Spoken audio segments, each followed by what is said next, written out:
Hey, what's up guys, this is DarkArmedAlliance, and today I'm going to be doing a deck profile of my counter fairies. This is the deck that you just get to say no in. Now this deck is really fun. I really enjoy this deck. It's like really anti-meta and actually kind of really cheap to build, because like all you have to do is pick up 3 Wave of Light structure decks and maybe a couple of extra deck cards, and you can really go off. Oh, and Cards of Demise. You really need Cards of Demise in here, because like you want to get the maximum amount of back row hate that you can get, and the maximum amount of like draw that you can get, because you want to be able to set 5 and pass. But anyways guys, before we get into this, don't forget to like, comment, subscribe, and hit that bell down there so you can become a part of the notification squad so you guys can see more Yu-Gi-Oh content. So let's get straight on to this, guys. And I just want to really quickly note, for all those old school players, hit that like button if you remember playing like Air Knight Parashaft Turbo, where like you'd summon that, deal battle damage to your opponent, and then draw a card. Like that card was awesome back in the day. So like I remember playing that card when I was like, I don't know, 8. Like that card was like really cool. But let's get into this. Like that's why I'm building this deck, is because of that. And this deck is like super cheap. So we're playing 2 copies of Sacred Arc Knight, or Arc Air Knight Parashaft. If you activate a counter trap card, or if you negate the activation of a spell or trap card or monster effect, except during the damage step, you can banish 2 fairy monsters from your hand, field, or graveyard to special summon this card from your graveyard, which is kind of cool. And then if it was there, or your hand if not. And if this card attacks the defense position monster, inflict piercing damage, and when this card inflicts piercing damage to your opponent, add a Parashaft card or counter trap from your deck to your hand. So this card literally searches Solemn Judgment and or Strike, which is really cool, and I'm really glad that it does.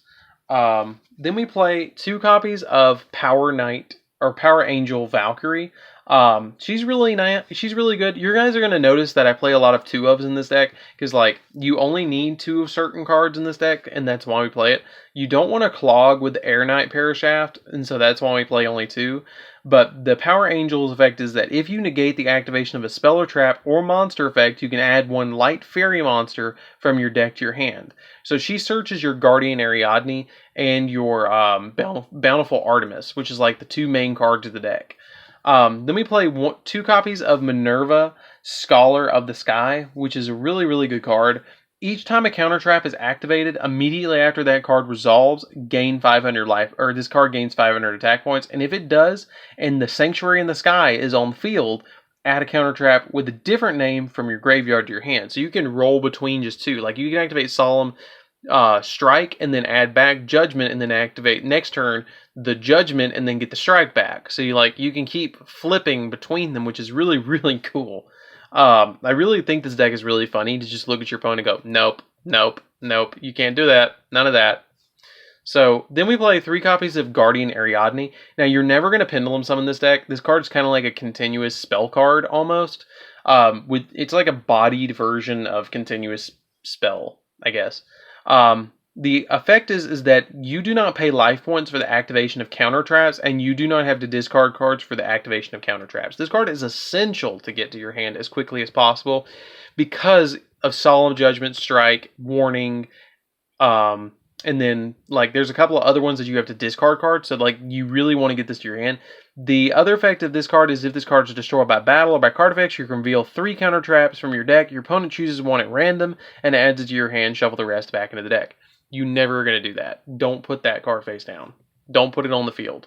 Then we play 3 copies of Bountiful Artemis. Bountiful Artemis, every time a counter trap is activated, you immediately draw a card, and that is not once per turn. Like, after it resolves, you get to draw a card. So if you activate 5 counter traps in a turn, you draw 5 cards. That card is crazy. Like, Bountiful Artemis is the reason that counter fairies are a thing. I'm going to be totally honest with you guys. Then we play 1 copy of Sage of the Sky. Sage of the Sky's effect is each time a counter trap is activated immediately after it resolves, gain 1,000 life points. And if you do, and the Sanctuary in the Sky is on the field, you could destroy 1 card your opponent controls, which is great.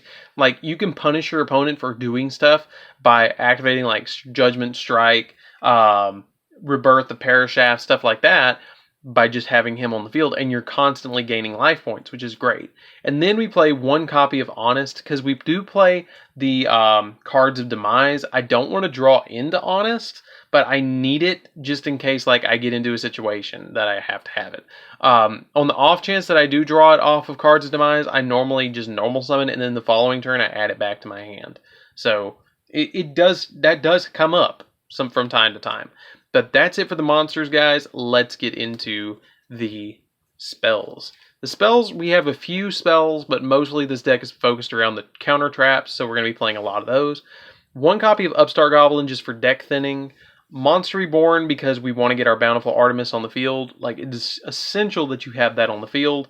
3 copies of Cards of Demise. Cards of Demise is draw until you have 3 cards in your hand. Also for the rest of the turn, after this card resolves, your opponent takes no damage.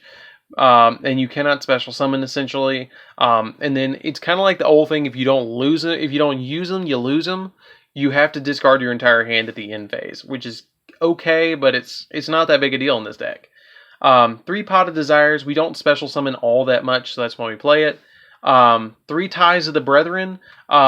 It is also, that's another reason I play Honest, is because like I can normal summon Honest, and then activate Ties, special summon out Bountiful Artemis, and like Guardian, I don't know, I wouldn't summon Guardian Ariadne. I'd probably summon Minerva, Scholar of the Sky, summon those 3 right there off of that, and then add Honest back to my hand, so it wouldn't be a problem, and then I can attack my opponent, and it's not a big deal. So that's why I play Ties of the Brethren. It's really essential for this deck. Like, really is, because it searches your Bountiful Artemis. And that's like the big card of the deck. And then for the last 3 spells, we play 3 copy of Sanctum of Parashaft. Now, I know that I keep saying the Sanctuary in the Sky, but this card is treated as Sanctuary in the Sky when it's on the field. This card names becomes Sanctuary in the Sky while on the field and or in the grave. Fairy monsters on the field gain 300 attack and defense, and set spell and trap cards cannot be targeted or destroyed by card effects. Once per turn, you can target a total of 3 fairy monsters and or counter traps with different names in your graveyard. Place them on the top of your deck in any order. So you get to use your Solemn Judgments and Strikes and Warnings and all your counter traps all over again. That is nuts. That is crazy. If you get this on the field, and then you have Guardian Ariadne on the field, and you have Guardian Ariadne in your Pendulum Zone, you can put all of your cards back, and then you don't have to pay life points. Like, that, this deck is really, really good, and I think more people should be playing this deck. But it's really budget, too, besides the Cards of Demise. But that's it for the spells, guys. Let's get into the traps. I wouldn't say this deck costs more than, like, $80. Really. Like, it's not that bad. It's a mid-range price range. So first off, we're going to play 1 copy of Solemn Judgment, aka the card that said no. Everybody knows what it does. Pay half your life points to negate just about anything. 1 copy of Solemn Warning. This is not like the younger brother of Solemn Judgment. You pay us 2 stacks, and then if a monster will be summoned or spell a trap card that, or monster effect that activates that includes an effect that would special summon a monster, you pay 2,000 and then negate the summon or activation, and if you do, destroy the card. 2 Judgment or 2 Strikes. This card is like the little brother of them. When a monster would be special summoned or a monster effect is activated, pay 1,500, negate the activation, and if you do, destroy it. So then we play 2 copies of Ultimate Providence.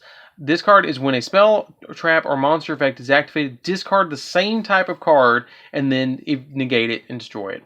Now, with Guardian Ariadne, we don't have to pay that cost, and so that's why I play this. Then I decided to play 3 copies of Drastic Drop-Off. Drastic Drop-Off is when your opponent adds a card from their deck to their hand, including drawing it, they must discard one of those cards. So if your opponent, activates, Pot of Desires, or adds something, like this card's like Dark Law almost. Like, it's seriously crazy. Like, they have to discard one of the 2 cards that they drew off of Pot of Desires. Then for the final 3 cards, I know that some people don't do this, but I do. I like 3 copies of Rebirth of Parashaft. When a spell trap or monster effect is activated, reveal 1 counter trap in your hand. We play a bunch of counter traps, so that's not a big deal. You reveal a counter trap in your hand, then discard one card, pay 1,000 life points, negate the activation. If you do, shuffle that card into the deck. Then you can special summon one Parashaft monster from your deck or extra deck. That also includes Avenging Knight Parashaft. Side note. So that's it for the main deck. Let's get into the extra deck. I know, we don't play any tuners, but we do play a Synchro monster. Logic, we don't have any here. So then we play one copy of Avenging Knight Parashaft. Now the reason we play this is because of Rebirth of Parashaft, of course.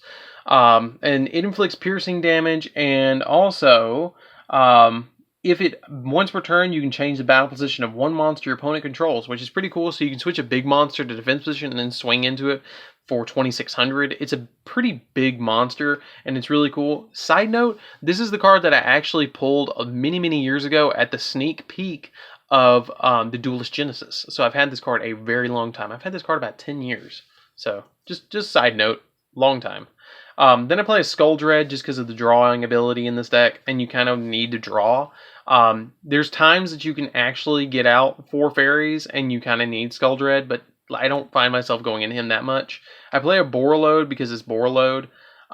Summon Sorceress because it helps us get to Guardian Ariadne faster. You don't necessarily need Summon Sorceress, so like if you guys are in the Euro and you can't do it, or overseas and you can't do it, don't worry about it. You don't have to play this. You can play something else. It's fine. It's totally okay. You guys will get it eventually, I promise. Just like Utopia the Lightning and Linkuriboh, it's coming. One copy of Nightmare Cerberus and Phoenix and Goblin, so we can get those extra normal summons and pops that we need. So that's why I play those. One copy of Underclock Taker. Underclock Taker is like really helpful in this deck because like it's an instant link 2 that can get you over big monsters, and so that's why we play one copy of it. I feel like it's the unsung hero of all the link monsters. Like it's really one of the best that we've got. Then we play Utopia the Lightning package, which is one copy of Utopia, one copy of S39, and one copy of Utopia the Lightning to make one big 5,000 meter. Then we play Plan B. We play Tornado Dragon. By the way, Plan B is Buguska. One copy of Castael, just the bounce stuff, and one copy of Bujinti Tsukunomi to draw us 2 cards if we only have 1 card in the hand that is dead, which usually doesn't happen. Like if you have just like Avenging or Sacred Air Knight, Arc Air Knight Parashaft in your hand, and you can summon Tsukunomi, make it discard this because it doesn't matter if it's in your hand or grave. It's like an instant pot of greed.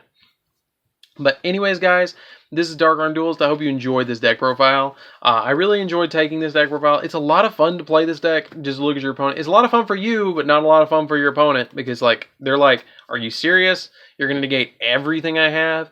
But don't forget to like, comment, subscribe. Check out my Patreon down in the description, and I'll see you guys in the next video. See you around, guys.